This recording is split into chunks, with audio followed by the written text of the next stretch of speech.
eskerrik asko gonbidapenagatik. Zer egiten dugunan Bruselan, azaltzea saiatuko naiz.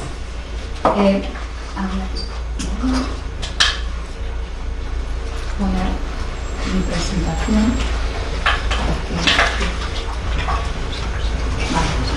Bueno, también quisiera comentar que me parece que esta jornada, junto con el taller que vais a tener mañana, pues es un punto de inflexión. Es un punto de inflexión porque realmente yo creo que no hemos prestado atención suficiente, tampoco, bueno, pues desde nuestra delegación, ¿no? De una manera, con una estrategia, ¿no? Para que realmente llegue y acercar el acceso a la financiación europea, no solamente la financiación, ¿no?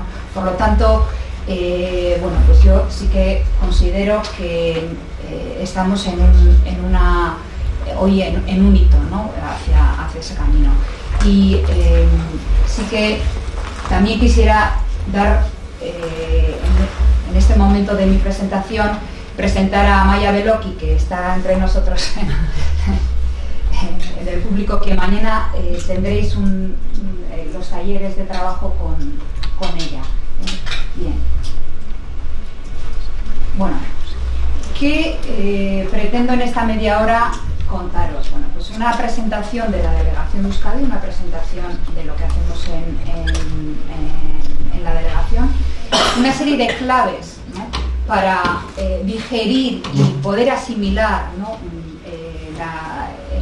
La brillante explicación y la brillante presentación que ha hecho Itziar, ¿no? De todos los acrónimos, todos los programas, todos los fondos que hay. Bueno, intentar un poquito dar unas claves para intentar asimilar mejor y no sentirnos como realmente sobrepasados y superados por toda esta cantidad, ¿no? de programas y posibilidades, y ver de qué manera eso lo podemos realmente asimilar y ser eficaces.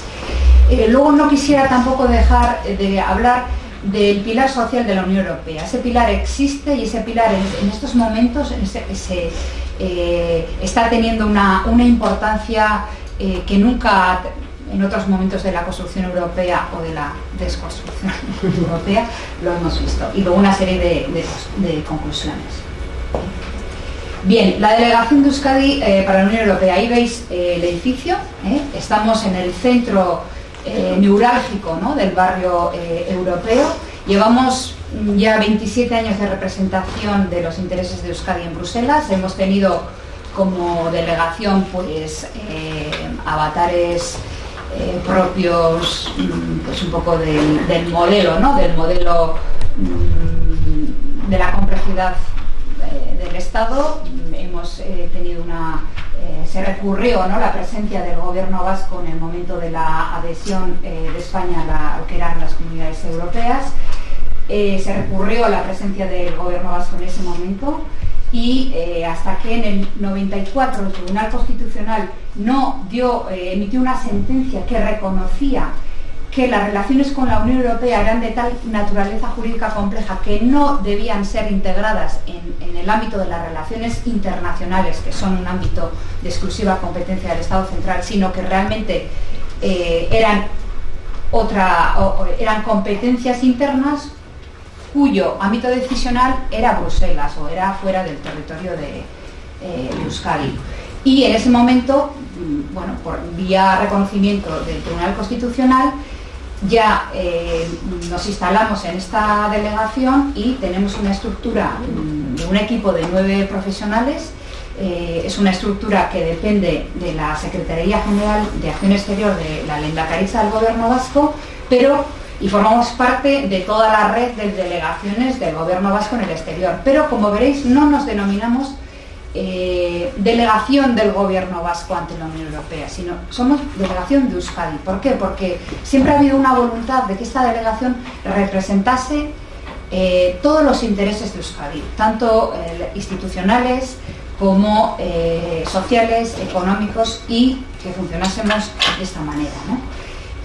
A pesar de que funcionalmente y orgánicamente dependamos de la Secretaría General de Acción Exterior del Gobierno Vasco. Y a lo largo de todos estos 27 años las funciones de la delegación han ido cambiando, evidentemente, porque también el papel de las regiones, el papel de las entidades subestatales han ido variando, ¿no? El papel que ha jugado, ¿no?, en las regiones en Europa han ido variando y, por ende, nuestra delegación también ha ido evolucionando, ¿no? En este momento es un poco lo que Rafa ha comentado en un principio. Es importantísimo en Bruselas tener una antena ex ante, es decir, cuando ya está todo presentado y, como ha comentado Itziar, hay un grado de transparencia muy importante, pues poco más que ejecutar, leer y comprender podemos hacer. En cambio, la delegación tiene un papel también en la influencia de las políticas.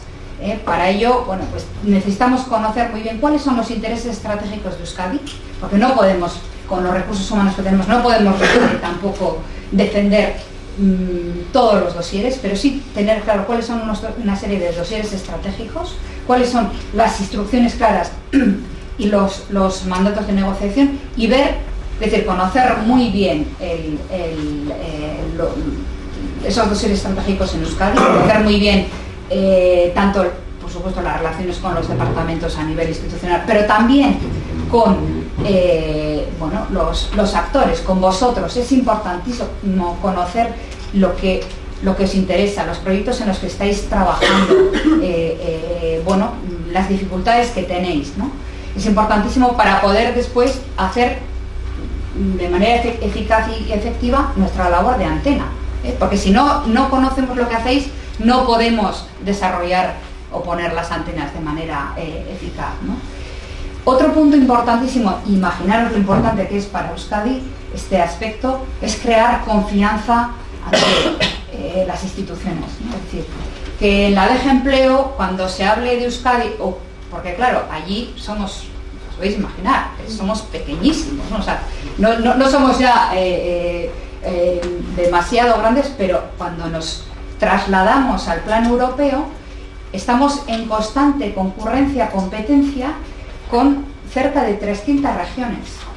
Entonces tenemos que entender que tenemos que singularizarnos siempre por el rigor, la profesionalidad, la proactividad y crear esa confianza. Es decir, cuando en la DG Empleo de la Comisión Europea o cuando en otras direcciones generales de la Comisión Europea oigan hablar de Euskadi, que tengan una referencia positiva, ¿no? Que digan, estos son los que organizan siempre en la Semana de las Regiones, estos son los que siempre traen visitas relevantes, ¿no? Es decir, o siempre tienen actores, tienen asociaciones que cuentan, ¿no?, a nivel europeo. Entonces intentamos siempre ayudar también a todos vosotros para que vayáis con dosieres relevantes, ¿no? Cuando lleguéis a Europa, que sea realmente relevante, para poder ir un poco con esa coherencia de la imagen que tiene que proyectar también Bruselas para poder tener influencia, ¿no?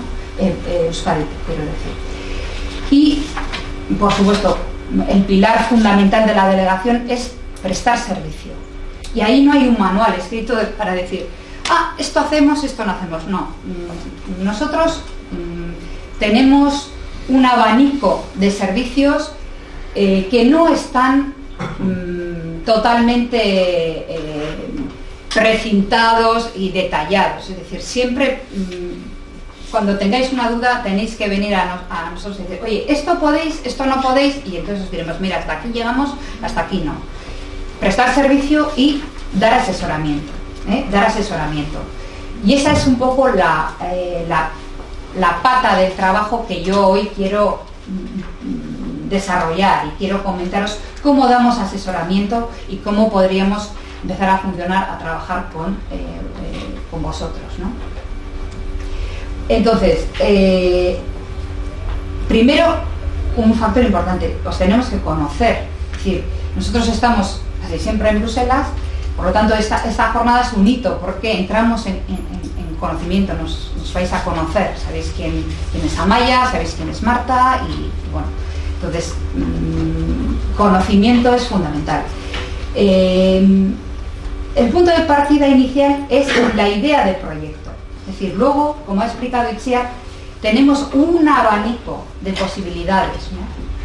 Pero para desbrozar ese camino, nosotros os podemos ayudar muchísimo, pero necesitamos una idea de partida. Es decir, ¿qué proyectos, qué ideas tenéis encima de la mesa que sean relevantes para ponerlas en el ámbito europeo? Y ahí es donde, en ese salto es donde tenemos que matizar mucho y tenemos que hacer un trabajo a corto o medio plazo importante de estrategia. Yo creo que no se puede de buenas a primeras decir, tengo este proyecto, tengo esta idea y pretendo presentarme a una convocatoria en el marco de un programa europeo, sino que se requiere una serie de pasos intermedios. Hay que evitar cuestiones generales, es decir, como digo, es importante la concreción, el detalle de madurez de esa idea de proyecto, es decir, el detalle de madurez tanto con los objetivos que estén muy alineados con la agenda europea, como la idea de partenariado, de partners, de relaciones ya con entidades en Europa, con unos montantes concretos. Es decir, no podemos estar a ver, cuando sale la convocatoria, esto puede encajar. No, realmente esto requiere un trabajo ex ante de madurez y concreción de ese trabajo para que luego pueda tener posibilidades de ser exitoso a nivel de Europa, porque como os vengo comentando, la competencia es brutal. Vamos a competir fundamentalmente por las ayudas europeas con el resto de asociaciones de 28 Estados miembros, mínimo más. A veces también se pueden presentar otros países europeos, ¿no? Por ejemplo en el Erasmus o en el Horizon 2020. Por lo tanto, relevancia de la idea, madurez de esa idea, ¿no? Nos tenéis que enviar un resumen ejecutivo, tenemos que tener un diálogo, es decir, tenemos que entrar en diálogo previo, hay que preparar la idea, hay que ver dónde encaja, con lo cual hay que entrar en diálogo con la delegación de manera ex ante.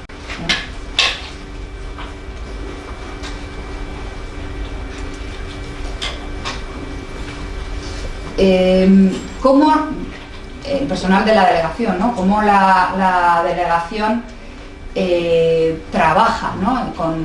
No solamente con vuestro sector, también trabajamos con otro sector, por ejemplo el sector cultural o el sector de las ONGs de desarrollo. Entonces, bueno, como os digo, siempre también nuestra facilidad, nuestro valor añadido por estar en Bruselas es que tenemos también una facilidad para acceder y para monitorear un poco, ¿no? Y para ver la información disponible a nivel europeo de cuáles son las buenas prácticas para poderos orientar mejor, porque si en un proyecto de acciones innovadoras urbanas me decís, bueno, pues esto es muy innovador, y decimos, pues no, porque se acaba de financiar en la convocatoria anterior un proyecto similar en Ámsterdam. Entonces, la Unión Europea no va a volver a financiar ese tipo de proyectos, por lo tanto hay que cambiar este enfoque, este otro, ¿no? Esto lo ha comentado también Itziar en el sentido que no basta tener una buena idea, tiene que ser relevante y tiene que estar contada con una narrativa que cuadre, ¿no?, con el discurso europeo en ese momento, ¿no? Es muy importante. Entonces nosotros desde Bruselas, bueno, pues participamos en todo tipo de foros, en los Infodays. Es importantísimo participar en los Infodays para hacer acopio de esa información detallada de lo que en la DG Empleo o en la DG Regio, es decir, quienes realmente después van a valorar las propuestas, quieren, ¿no?, qué pretenden. Entonces, esa información en los Infodays está ahí presente. Entonces, acceder a esos Infodays, bueno, para nosotros es facilísimo, ¿no? Ahora cada vez más, porque la gente quiere venir menos a Bruselas, por razones obvias, porque también es difícil, porque es carísimo, etcétera, etcétera. Cada vez hay más Infodays por web streaming. Es importantísimo hacer ese seguimiento por web streaming de los Infodays, ¿vale? Participamos en redes europeas. Casi todas las redes en las que participa la delegación como tal son redes de regiones, ¿eh? Es decir, no son redes de sector, porque no somos sector, ¿no? Sino que somos administración pública. Pero estas redes de regiones, por ejemplo, participamos en una red de regiones por la integración de inmigrantes, participamos en una red de regiones, además presidimos de formación a lo largo de la vida. En estas redes de regiones se generan muchos contactos con regiones europeas que a su vez tienen los canales engrasados para contactar con su sector, con lo cual la búsqueda de partners y el matching de las ideas se realizan de manera más fácil. Por lo tanto, también nos podemos apoyar en ese aspecto, ¿eh? Luego, también tenemos infraestructuras, es decir, somos una delegación, habéis visto, pues es una casa, con una serie de edificios, con una serie de salas de reuniones que están a vuestra disposición, está a la disposición de todos los actores económicos, sociales, institucionales de Euskadi, gratuitamente y, por supuesto, están abiertas, y es importante porque cuando uno llega a Bruselas es importante saber que tiene una infraestructura ad hoc que puede utilizar, que se puede reunir con partners y que incluso diría que podemos incluso bueno, pues acoger este tipo de formaciones en un futuro, ya me estoy avanzando a las conclusiones, pero en Bruselas, porque es importante también ver in situ, ¿no?, cómo funcionan las cosas, ¿no? Bien, no sé si conocéis la REVIE, la Red Vasca de Información Europea, porque el primer punto es tener la información, es decir, toda la información que nos ha estado contando Itziar, con un esfuerzo de síntesis, vamos, remarcable, está disponible. Y la Red Vasca de Información Europea, la REVIE, es un servicio que presta el Gobierno vasco junto con otras, junto con las diputaciones, junto con el Europa Direct, es decir, con otras instituciones, precisamente para acercar de manera cotidiana la realidad europea a la realidad de Euskadi y del sector vamos, puede ser el vuestro como puede ser en otro ámbito, ¿no?, de la sociedad. Entonces, es importante que os familiaricéis con esta herramienta porque tenéis tanto la posibilidad de suscribiros a boletines quincenales donde vais a tener una parte de información de agenda europea, de actualidad europea, ¿no?, de noticias europeas, una agenda de eventos, así como las convocatorias del tema que vosotros estéis, vamos, que queráis. Asimismo vais a poder acceder a todos los programas de trabajo, porque hay un cajón de todos los programas que ha ido comentando Itziar, hay un cajón con esa información donde está colgada también los programas de trabajo. Es fundamental porque, como ha dicho Itziar, cada vez hay más previsibilidad, es decir, sabemos cuándo van a salir las convocatorias del EASI, del Horizon 2020. Hay unos programas de trabajo que ya están. La mayoría están, toda la información está en inglés, pero está. Entonces, y ojo, porque no todas las convocatorias salen publicadas en el diario oficial de la Unión Europea, no todas.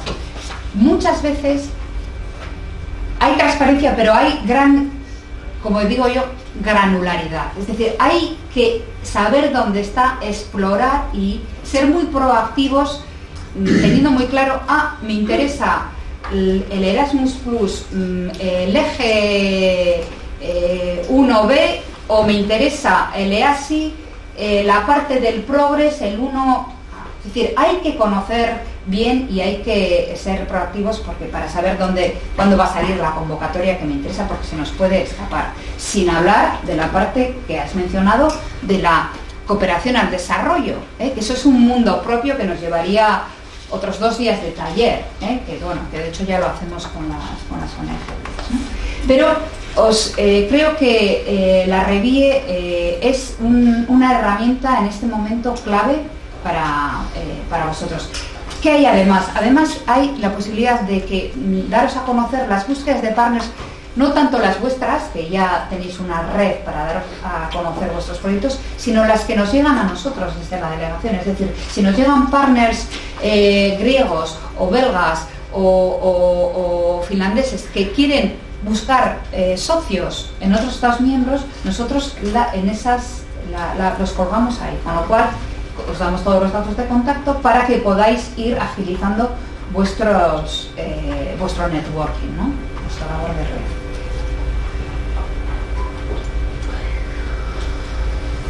Bien, entonces, bueno, ¿cómo mejorar, ¿no?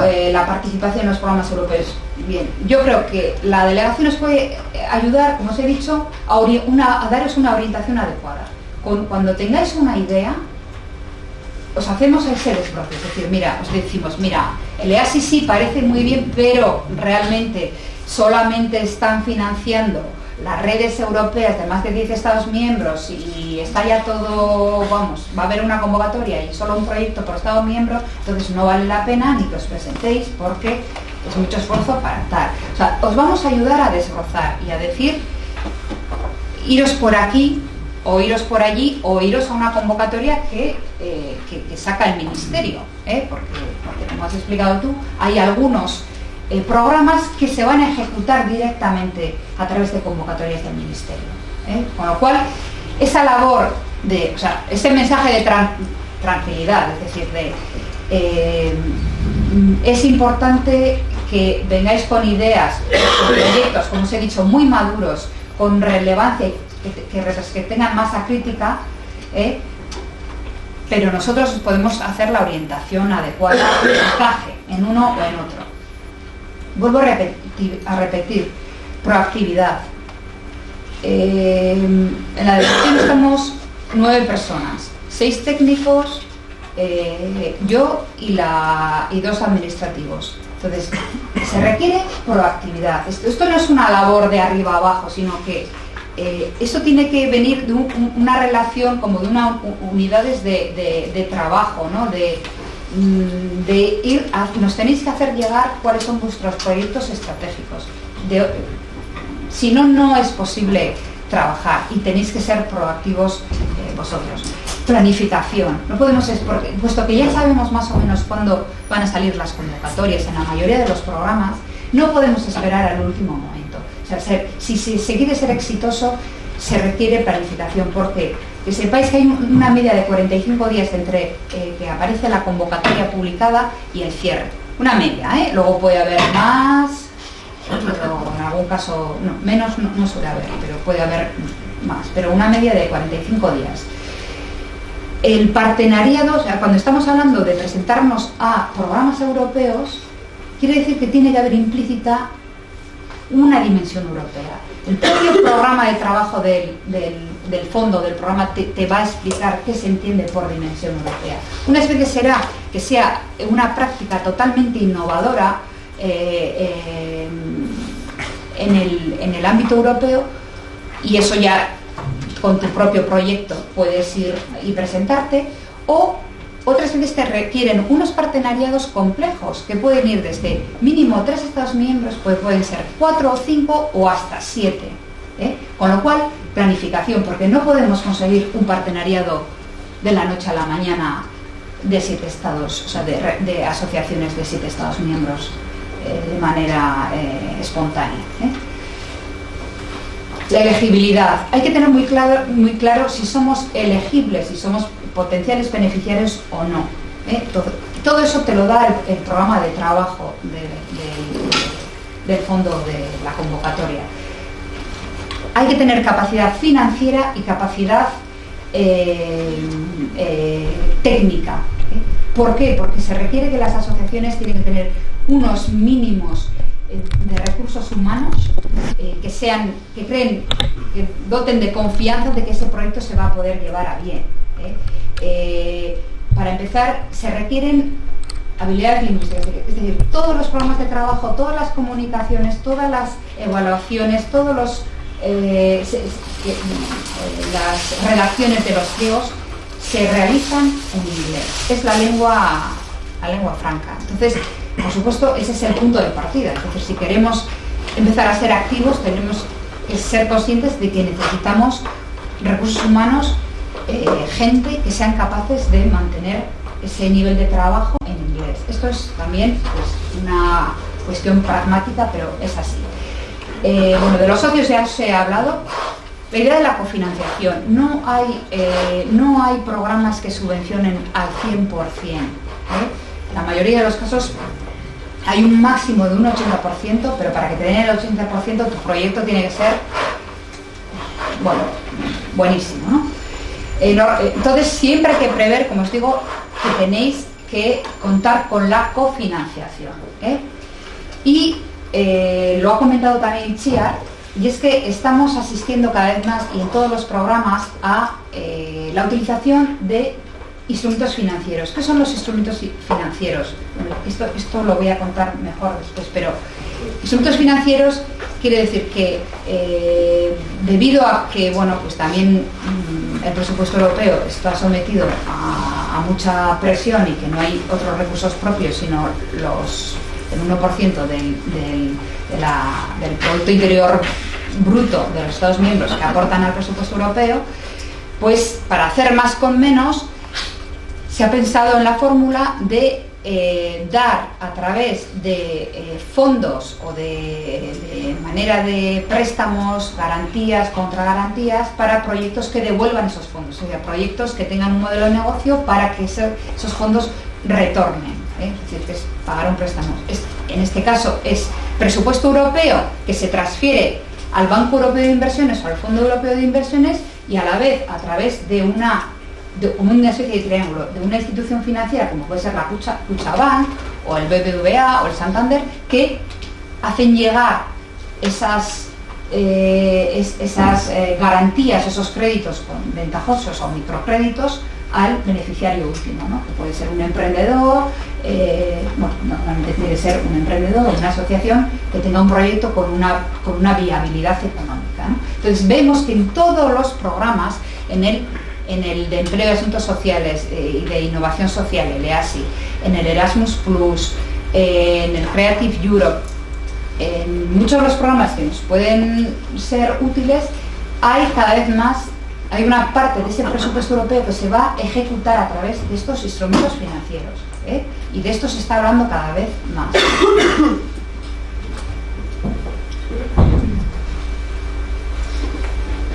Bueno, no voy a repetir la agenda de las prioridades europeas,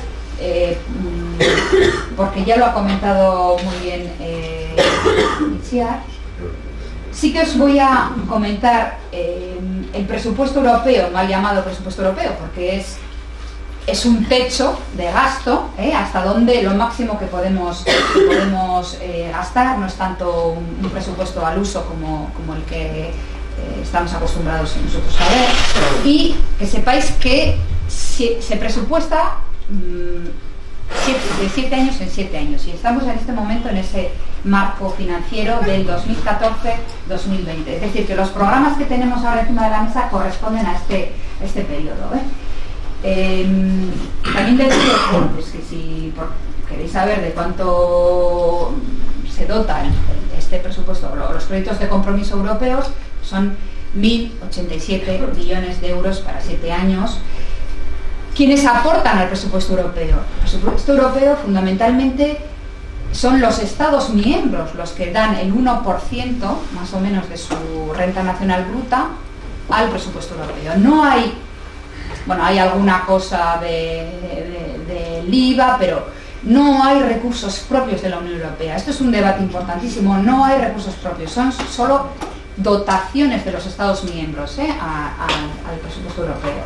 Y luego cada año se hace o sea, se despliega el presupuesto anual, ¿no? Sabemos que en el 2017 hay una revisión, o sea, porque como son 7 años, hay una revisión en función de las nuevas prioridades. Esto es muy importante y relevante para vosotros. ¿Por qué? Pues porque estamos precisamente ante la emergencia de crisis, ¿no?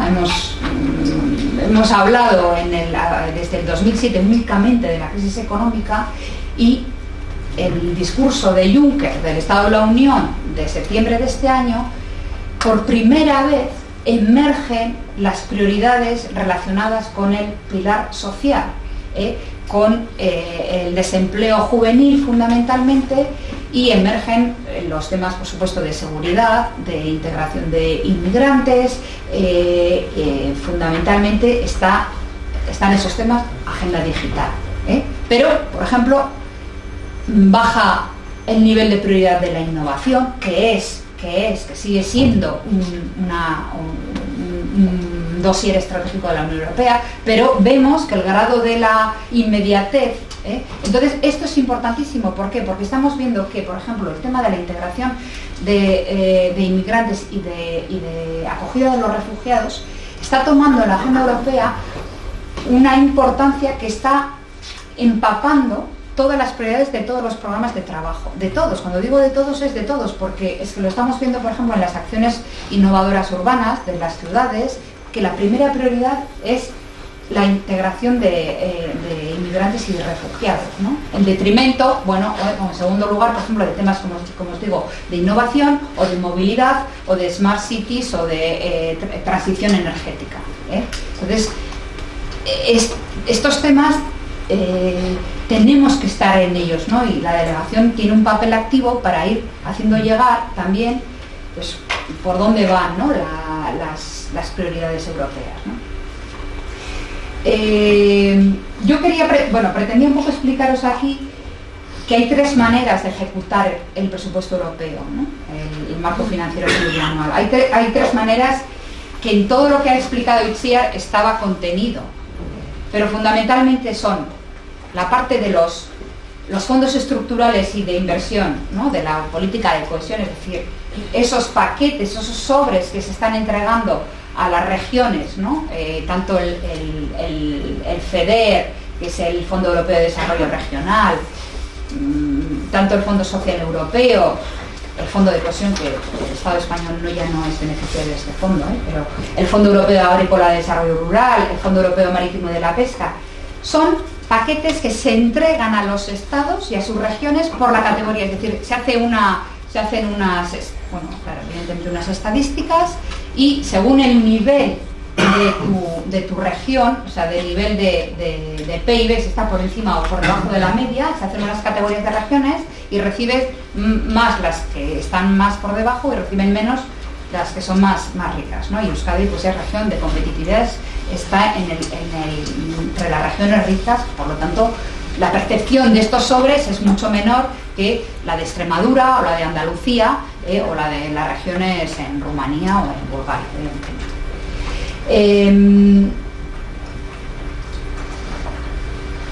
Otra manera de ejecutar es a través de los programas y a través de las convocatorias, como hemos oído hablar del EASI, del Erasmus+, del programa de inmigración y asilo que ejecuta Madrid,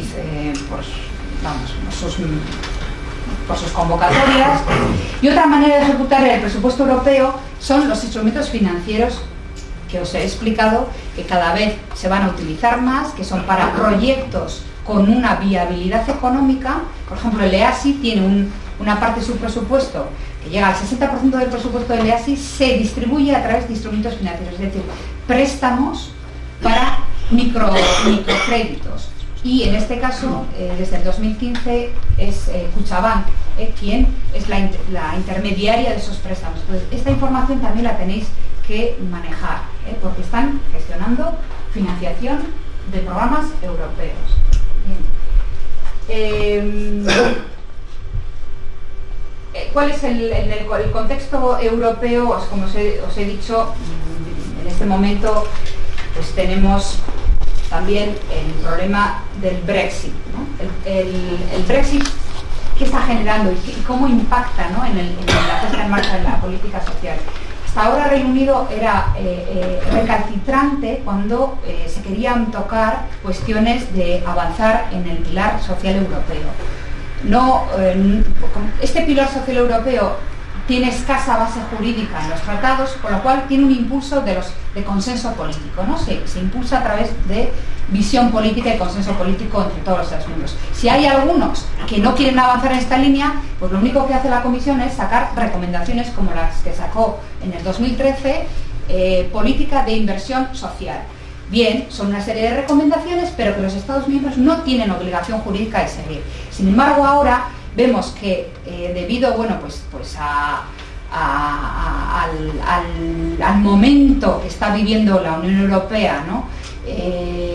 Donde las políticas de austeridad, ¿no? y de dificultad de mutualizar, bueno, pues la deuda, etcétera, está llegando a un límite ya insospechado. El aumento de los populismos, el año que viene elecciones en Francia y en Alemania, en fin, todas estas tensiones, más el Brexit, que ha sido un golpe muy duro, vemos que está emergiendo la idea de trabajar en favor de una un verdadero pilar social europeo, en el sentido siguiente, que sean realmente un paquete de inversión social, es decir, de ligarlo a la construcción de la Unión Económica y Monetaria. Es decir, la Unión Económica y Monetaria, tal y como está planteada, tiene muchísimas limitaciones, porque hay muchísimos desequilibrios que precisamente son la sociedad y son la parte más vulnerable de la sociedad quienes están pagando esos desequilibrios, ¿no? Por lo tanto, en este momento, y desde la Comisión Europea se está impulsando muchísimo, y algunos Estados miembros, pero bueno, todavía hay que ver un poco quién está ahí, pero desde luego los nórdicos, Luxemburgo, los bálticos, que ya son como los nórdicos, son con una visión bastante avanzada, Francia, Bélgica, quieren ir avanzando en esa agenda de inversión social y hacerla vinculante para los Estados miembros. Se está empezando a hablar, por ejemplo, de manera seria, ¿no? Por ejemplo, de tener un sistema europeo, un mecanismo europeo de desempleo que pueda complementar los mecanismos de los Estados miembros. Se ha abierto una consulta pública, que os animo bastante a que incluso si podéis intervenir y contribuir, está abierta hasta el 31 de diciembre, sobre el Pilar Europeo de los Derechos Sociales. Esta consulta pública está abierta a todos los ciudadanos, a todas las organizaciones, a todas las autoridades públicas, desde luego. Se pretende un poco examinar el acervo comunitario, lo que hay de legislación, tanto laboral como social, para ponerla al día, para dar recomendaciones de cómo ponerla al día, y lo que os digo, lo que está por detrás también es ver qué mecanismos de compensación a nivel europeo tiene que existir para equilibrar, ¿no?, de alguna manera las políticas económicas y mejorar la Unión Económica y Monetaria con unas políticas que compensen los efectos, ¿no?, de unas políticas de austeridad que se van a seguir poniendo encima de la mesa, Eso que no, yo creo que no, de eso no hay mucha duda. También estamos empezando a hablar, por ejemplo, de cómo medir el progreso social, y es un debate emergente, en el que, bueno, Euskadi se está posicionando porque utiliza ya indicadores que sirven para informar sus políticas, ¿no? Y de hecho hoy, no sé si hoy o ayer, ha salido el nuevo mapa de las regiones por la tasa de desempleo, ¿no?, el mapa europeo.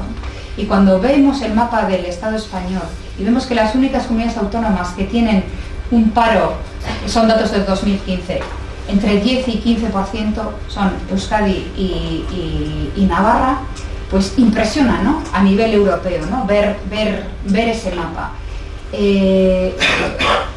Y bueno, las políticas, por ejemplo, que se están haciendo en Euskadi, ¿no?, políticas integradas, donde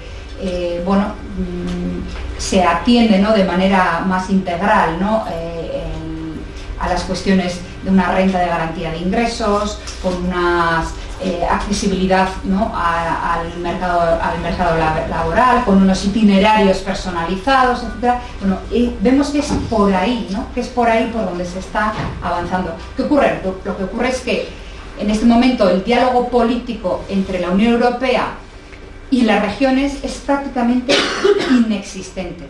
Es prácticamente inexistente. Es decir, que la foto que se tiene es por estados. Y estas políticas se van a mover por los estados. Es decir, los estados son los que dicen, mi política es esta, y hay que hacer, y ahí está también un poco la labor de la delegación, la labor de las instituciones, que tenemos que acudir a las instituciones y decir, sí, pero nosotros hacemos de esta manera, de esta manera, de esta manera, para que también se visibilice, porque tenemos de partida un obstáculo, que es que a nivel de Estado no se refleja realmente lo que se está haciendo en Euskadi. Entonces, en ese sentido, necesitamos más que nunca esa proactividad. Y esa proactividad también sois vosotros, porque cuanto mayor ratio de éxito tengamos en las convocatorias, esas convocatorias después tienen unos efectos que influencian las políticas, porque esas convocatorias lo que pretenden es decir qué modelos europeos o cómo se puede mejorar la aplicación de la garantía juvenil, ¿no? Y entonces, bueno, financia proyectos en ese sentido y los resultados de esos proyectos van influenciando las políticas, ¿no? Entonces, bueno, es una manera también de influenciar las políticas. Por lo tanto, como veis, creo, y vuelvo a reiterar, que es más relevante que nunca, si cabe, en este momento, iniciar una estrategia sostenida en el tiempo para acercar las políticas europeas, y no solo su financiación, pero también al tercer sector. Porque ya lo hemos empezado a hacer de manera más sistemática, por ejemplo, con el sector de la cultura, y os puedo decir que en poco tiempo, por ejemplo, en la primera convocatoria que hubo del Creative Europe, solamente se financiaron 21 proyectos. De los 21 proyectos había 5 con partenariado vasco. Es enorme, porque partíamos prácticamente una situación yerma, ¿no? Con las ONGs también hemos empezado a andar ese camino y también hay resultados exitosos. Entonces, las conclusiones es que necesitamos una estrategia pública compartida con vosotros para hacer economías de escala, para hacer, sacar partido, ¿no?, y mutualizar la información que se tiene, poner en marcha. Necesitamos proyectos con masa crítica, porque no podemos ir a Europa con un proyectito pequeño. O sea, necesitamos una masa crítica, con lo cual aquí tiene que haber también un trabajo más de conjunto, ¿no?, de lo que se está haciendo por parte de unos y otros. Necesidad un poco de ese aprendizaje del bench learning, del benchmarking, ¿no?, más innovadores. Al final lo que te está exigiendo Europa, o lo que te está proyectando Europa, realmente es enriquecedor, y tú les puedes enriquecer también, Participar en redes europeas es importante. Yo creo que mañana vais a tener ocasión un poco de hacer un poco recoger un poco de las experiencias de asociaciones que ya están en redes europeas, ver cuáles son las más activas, cuáles son las que merecen la pena. Y esto tiene que ser un trabajo un poco de formación continua, ¿no?, de poner al día las convocatorias, de seguimiento a través de los puntos de Europa Direct, de la delegación, de las mejores prácticas y ver cómo influenciar las políticas, pero que tiene que ser un trabajo un poco más, tiene que ser un trabajo continuado, ¿no?, que esto sea un hito para continuar un trabajo más a largo plazo.